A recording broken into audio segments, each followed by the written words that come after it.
deleite pelas sóbrias realidades da vida e seus gozos tranquilos.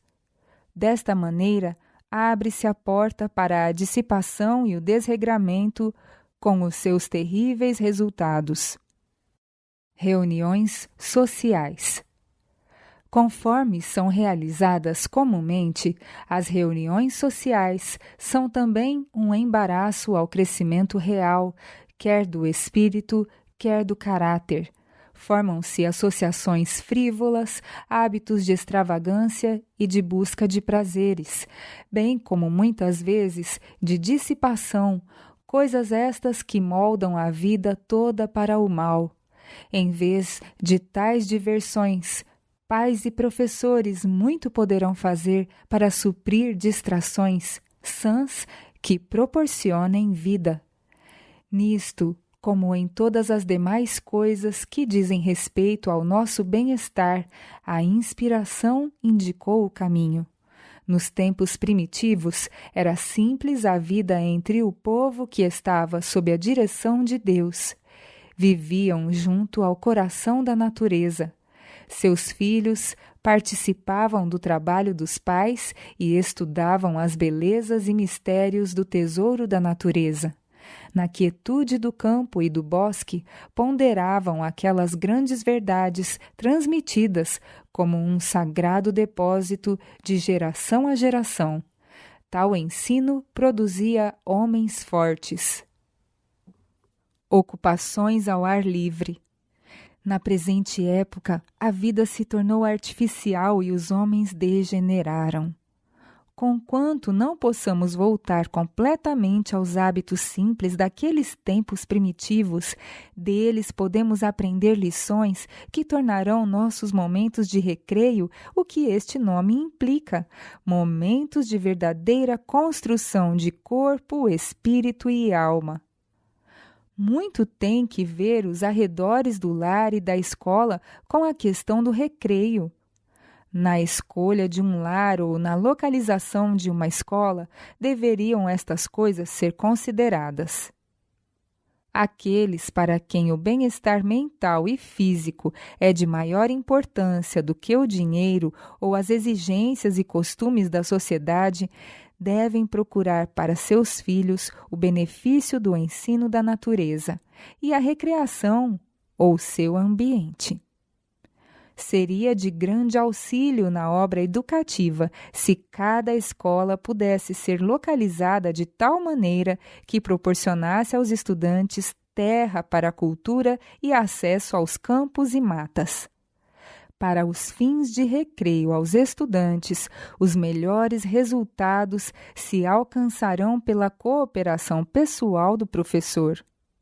O verdadeiro professor pode comunicar a seus discípulos poucos benefícios, tão valiosos como o de sua própria companhia. É um fato relativamente a homens e mulheres que só os podemos compreender quando chegamos em contato com eles pela simpatia. E quanto mais não se dá isto em se tratando de jovens e crianças. E temos necessidade de os compreender a fim de mais eficazmente beneficiá-los. Para fortalecer os laços de simpatia entre professor e estudantes, poucos meios há que façam tanto como a associação agradável entre eles fora da sala de aula. Em algumas escolas, o professor está sempre com seus alunos nas horas de recreio.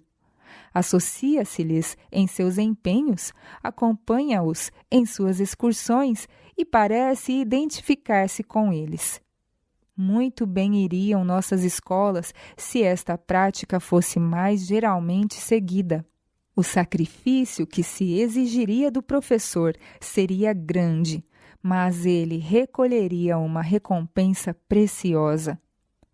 Nenhuma recreação apenas proveitosa a si mesmos se revelará uma bênção tão grande às crianças e jovens como a que os faz úteis aos outros. Entusiastas e impressionáveis por natureza, são prontos a corresponder à sugestão. Fazendo planos para a cultura de plantas, procure o professor despertar interesse no embelezamento dos terrenos da escola e da sala de aula. Um duplo benefício resultará. Aquilo que os discípulos procuram embelezar, não querendo que fique maculado ou destruído. Acoroçoar-se-ão gosto apurado, amor à ordem, hábitos de cuidado. E o espírito de associação e cooperação desenvolvido demonstrar-se-á aos alunos uma bênção por toda a vida. Assim também se pode dar um novo interesse ao trabalho nos jardins ou às excursões a campos e matas, acoroçoando-se os alunos a lembrar-se dos que se acham privados destes lugares aprazíveis e partilhar com eles as belas coisas da natureza. O vigilante professor encontrará muitas oportunidades de dirigir os discípulos a atos de prestatibilidade. Especialmente pelas criancinhas, o professor é olhado com quase ilimitada confiança e respeito. O que quer que ele possa sugerir como meio de auxílio em casa, fidelidade nas ocupações diárias, assistência aos doentes ou aos pobres, dificilmente poderá deixar de produzir fruto. E também assim se conseguirá uma dupla aquisição. A sugestão afável refletir-se-á sobre o seu autor. A gratidão, a cooperação por parte dos pais suavizará as cargas do professor e iluminará o seu caminho. Uma proteção contra o mal. A atenção dispensada ao recreio e à cultura física, indubitavelmente, por vezes, interromperá a rotina usual do trabalho escolar. Esta interrupção, porém, não se revelará como um verdadeiro estorvo. Será centuplicadamente pago o emprego do tempo e esforço no sentido de robustecer o espírito e o corpo, alimentar a abnegação, unir aluno e professor pelos laços do interesse comum e amistosa associação. Uma abençoada expansão se proporcionará àquela irrequieta energia que tantas vezes é uma fonte de perigo à mocidade. Como salvaguarda contra o mal, a preocupação do espírito com o bem vale mais do que inúmeras barreiras de lei ou disciplina. Saúde e eficiência. É necessário, a fim de que possam dedicar-se a esta grande e árdua tarefa, que os ministros de Cristo possuam saúde física. Para chegar a estes fins, devem eles tornar-se metódicos em seus hábitos e adotar um sistema de vida saudável. Muitos estão constantemente queixando-se, sofrendo de várias indisposições. Dá-se isto quase sempre porque eles não trabalham inteligentemente nem observam as leis da saúde. Em geral, permanecem muito tempo dentro de casa, ocupando salas aquecidas, cheias de ar impuro. Aí se dedicam eles firmemente a estudar ou a escrever, fazendo pouco exercício físico e mudando pouco de atividade. Como resultado, o sangue circula mal e as energias mentais são enfraquecidas. Todo o organismo necessita da revigoradora influência do exercício ao ar livre. Umas poucas horas de trabalho braçal cada dia concorrem para renovar o vigor físico e fazer repousar e relaxar a mente. Por este meio, a saúde, em geral, poderá ser promovida a uma maior soma de trabalho pastoral realizada. O constante ler e escrever de muitos ministros os incapacita para o trabalho pastoral. Gastam valioso tempo em estudo abstrato, o qual poderia ser aplicado em auxiliar os necessitados no momento preciso, Nossos ministros, que atingiram a idade de 40 ou 50 anos, não devem achar que seu trabalho é menos eficiente do que em tempos passados. Os homens de idade e experiência são justamente os que devem exercer vigorosos e bem dirigidos esforços. De modo especial, são eles necessários neste tempo. As igrejas não podem dispensá-los. Não devem os tais falar de fraqueza física e mental, nem achar que o seu tempo de utilidade passou. Muitos deles têm sofrido por árduo esforço mental, não aliviado por exercício físico. O resultado é a deterioração de suas energias e a tendência para eximir-se a responsabilidades. O de que eles necessitam é mais trabalho ativo. Isto não se restringe apenas àqueles cuja cabeça está embranquecida pela neve do tempo. Mas homens, jovens em idade, têm caído no mesmo estado e se têm tornado enfraquecidos mentalmente. Eles têm uma lista de sermões prontos, mas, se forem além dos limites destes, perdem o seu controle. O pastor dos velhos tempos, que viajava em lombo de burro e passava muito tempo visitando o seu rebanho, gozava muito melhor saúde, a despeito de suas privações e de estarem expostos, do que os nossos ministros de hoje, que evitam todo exercício físico possível e se limitam a seus livros. Os ministros idosos e experientes devem sentir que é seu dever, como servos assalariados de Deus, avançar, progredindo dia a dia, tornando-se continuamente mais eficientes em seu trabalho e arranjando constantemente assuntos novos para apresentar ao povo. Cada esforço para expor o Evangelho deve ser melhor que o precedente.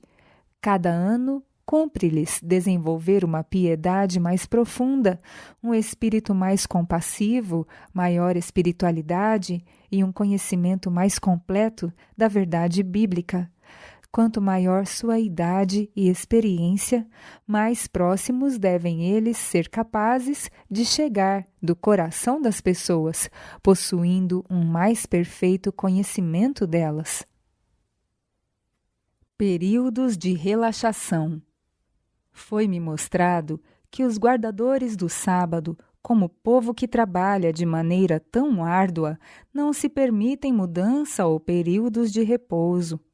O recreio é necessário aos que se acham ocupados em labor físico e, mais ainda, essencial àqueles cujo trabalho é especialmente mental. Não é essencial à nossa salvação, nem para a glória de Deus, manter o espírito em contínuo e excessivo labor, mesmo sobre temas religiosos.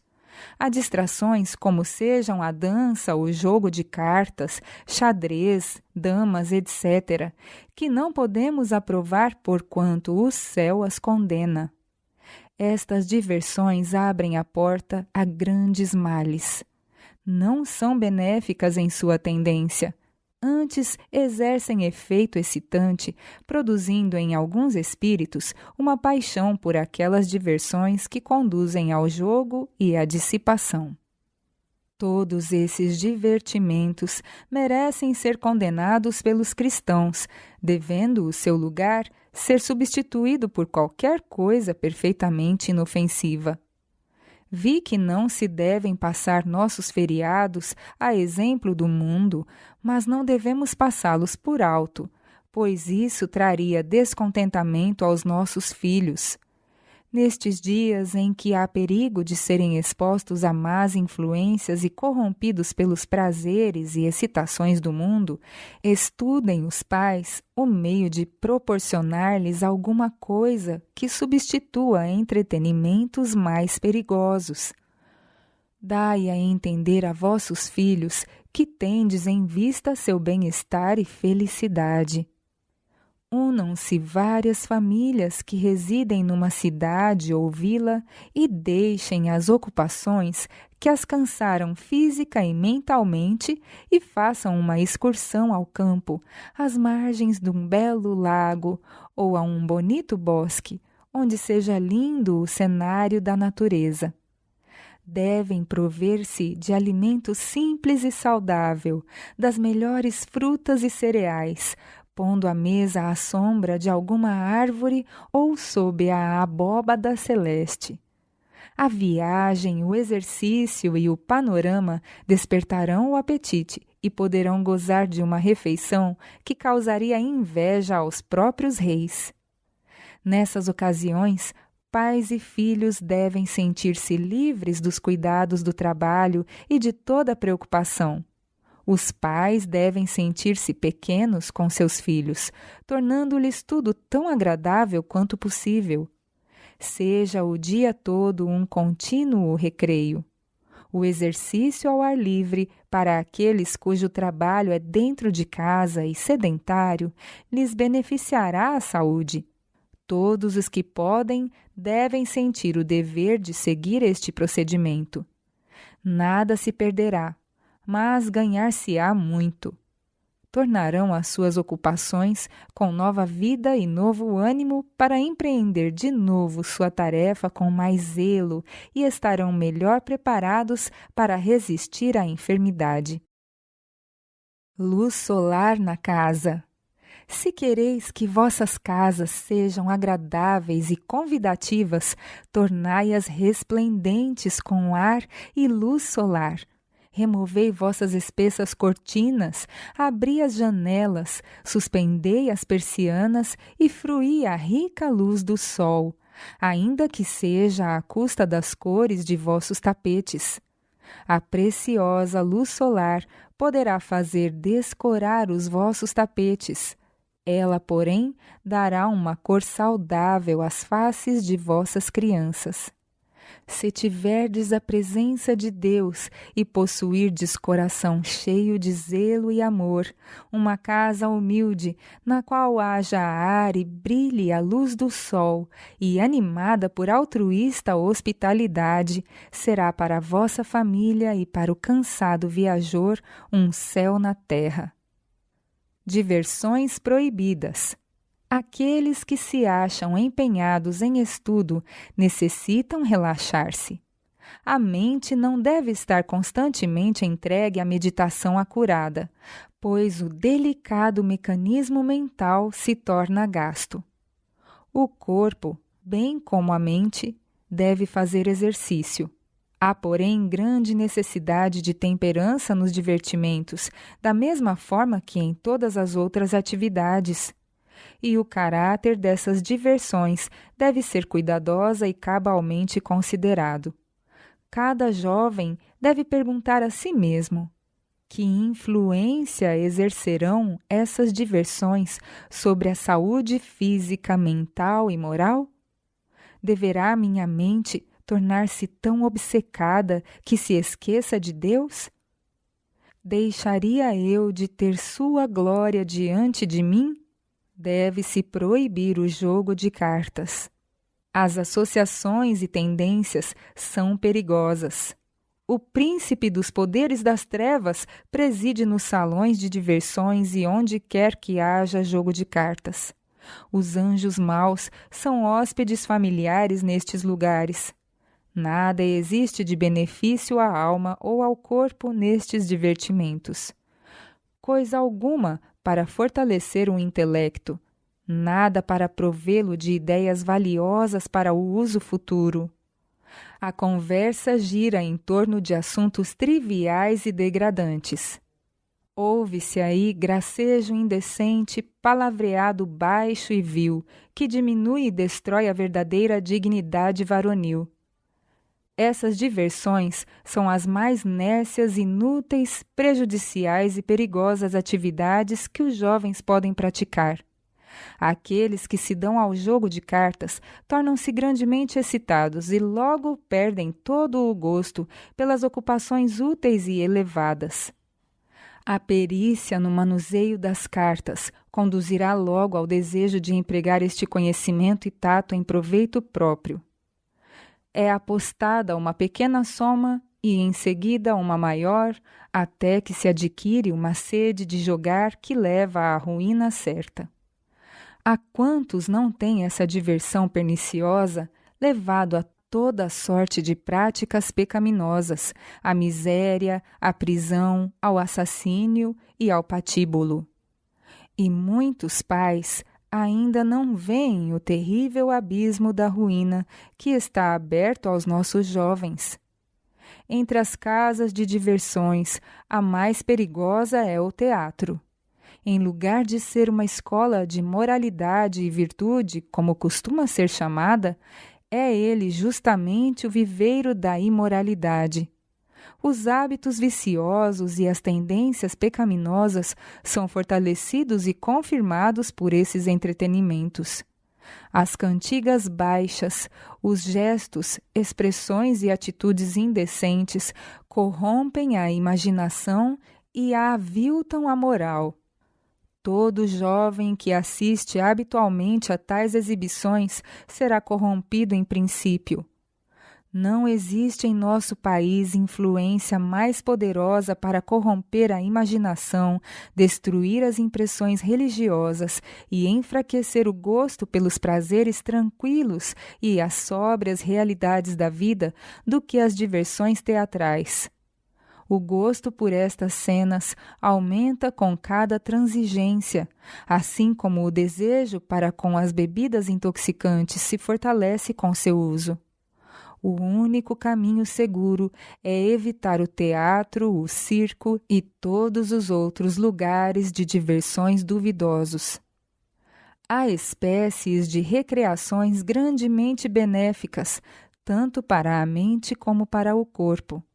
Uma mente esclarecida e perspicaz encontrará abundantes meios de entretenimentos e diversão nas fontes não só inocentes, mas instrutivas. A recreação ao ar livre e a contemplação das obras de Deus na natureza serão do mais elevado benefício. O exercício como restaurador. A ideia de que aqueles que sobrecarregaram as energias mentais e físicas ou que têm estado sob depressão do corpo ou da mente devem suspender a atividade a fim de reaver a saúde é um grande erro. Em uns poucos casos, pode ser necessário o completo repouso por algum tempo, mas tais casos são raros. Na maioria das vezes, a mudança deve ser muito grande para ser benéfica. Aqueles que chegaram ao abatimento em virtude de atividade mental intensa devem ter repouso da mente cansada. Entretanto, ensinar-lhes que é mal ou mesmo perigoso exercitarem eles suas energias mentais de qualquer maneira, leva-os a ver sua condição muito pior do que realmente é.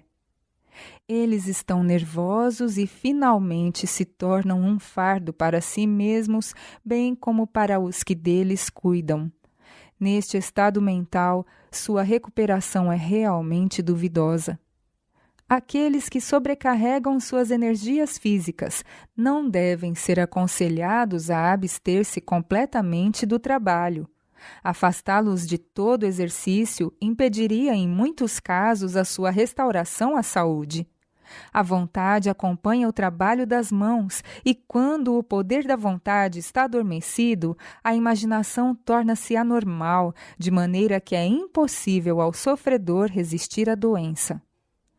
A inatividade é a maior maldição que pode sobrevir a alguém em tais condições.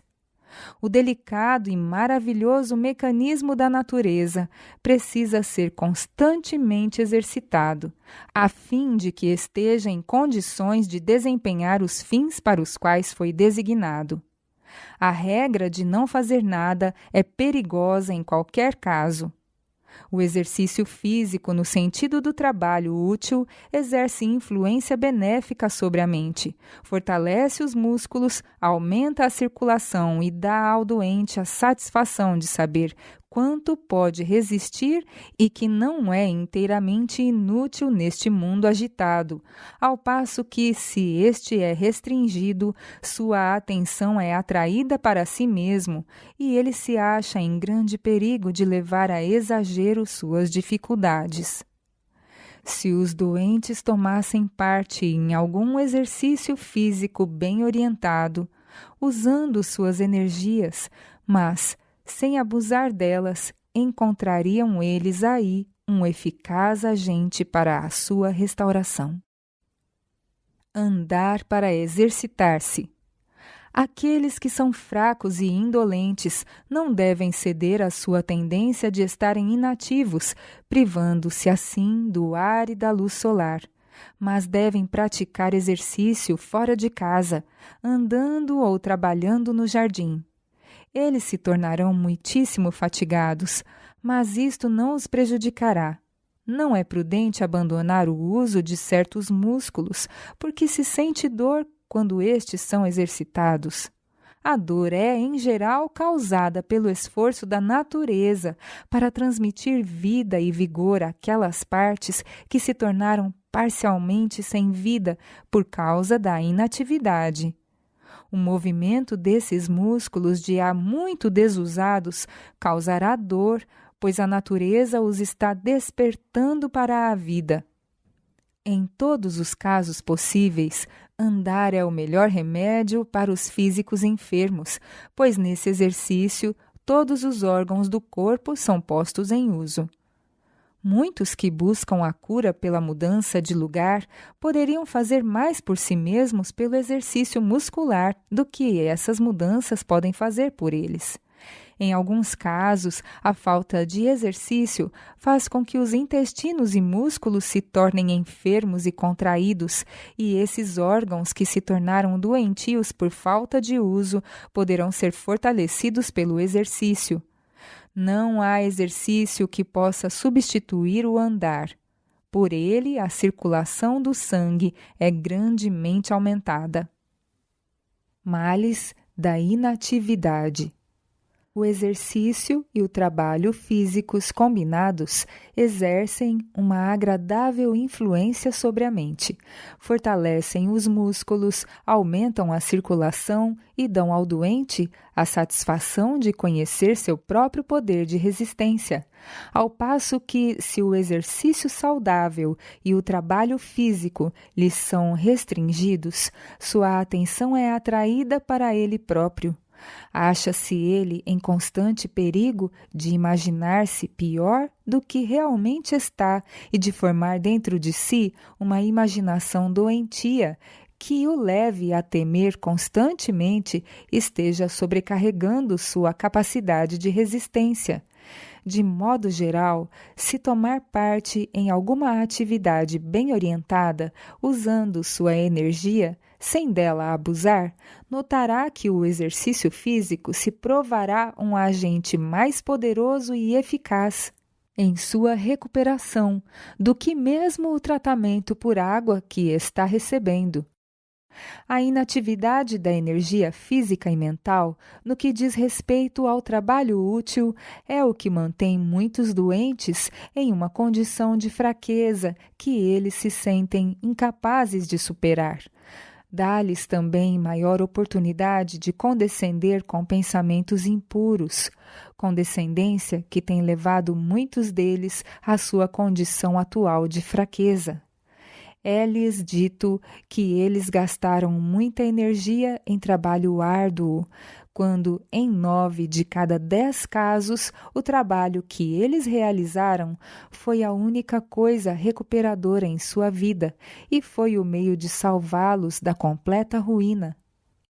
Enquanto sua mente estava assim ocupada, não puderam eles ter oportunidade tão favorável para aviltar seu corpo e completar a obra de destruir-se a si mesmos. Permitir que todas essas pessoas cessem de trabalhar com o cérebro e os músculos é oferecer-lhes ampla oportunidade de serem levadas cativas pelas tentações de Satanás. Abrir as janelas da alma. O fardo do pecado, com seu desassossego e desejos não satisfeitos, jaz mesmo à base de grande parte das doenças sofridas pelos pecadores. Cristo é o poderoso comunicador de cura à alma enferma de pecado. Esses pobres sofredores precisam ter um conhecimento mais claro daquele a quem conhecer devidamente é vida eterna. Eles precisam ser paciente e bondosa, mais diligentemente ensinados quanto à maneira de abrir de par em par as janelas da alma, deixando entrar o sol do amor de Deus para iluminar os obscurecidos escaninhos do espírito. As mais exaltadas verdades espirituais podem ser levadas ao coração pelas coisas da natureza. Os pássaros do ar, as flores do campo, com suas belas cores vivas, o cereal germinando, a videira com seus ramos cheios de frutos, as árvores soltando os seus tenros renovos, o glorioso pôr do sol, as nuvens carmesim, a anunciarem uma bela manhã, a sucessão das estações, tudo isto pode ensinar-nos preciosas lições de confiança e fé. A imaginação tem aqui um campo fértil no qual estender-se. A mente inteligente pode contemplar com a maior satisfação estas lições da verdade divina, as quais o Redentor do mundo associou às coisas da natureza. Cristo reprovou severamente os homens de seu tempo por não terem eles aprendido da natureza as lições espirituais que poderiam ter aprendido.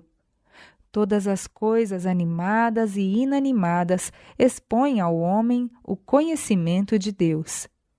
A mesma mente divina que está operando nas coisas da natureza está a operar na mente e coração dos homens e a produzir um inexprimível anseio por alguma coisa que eles não possuem.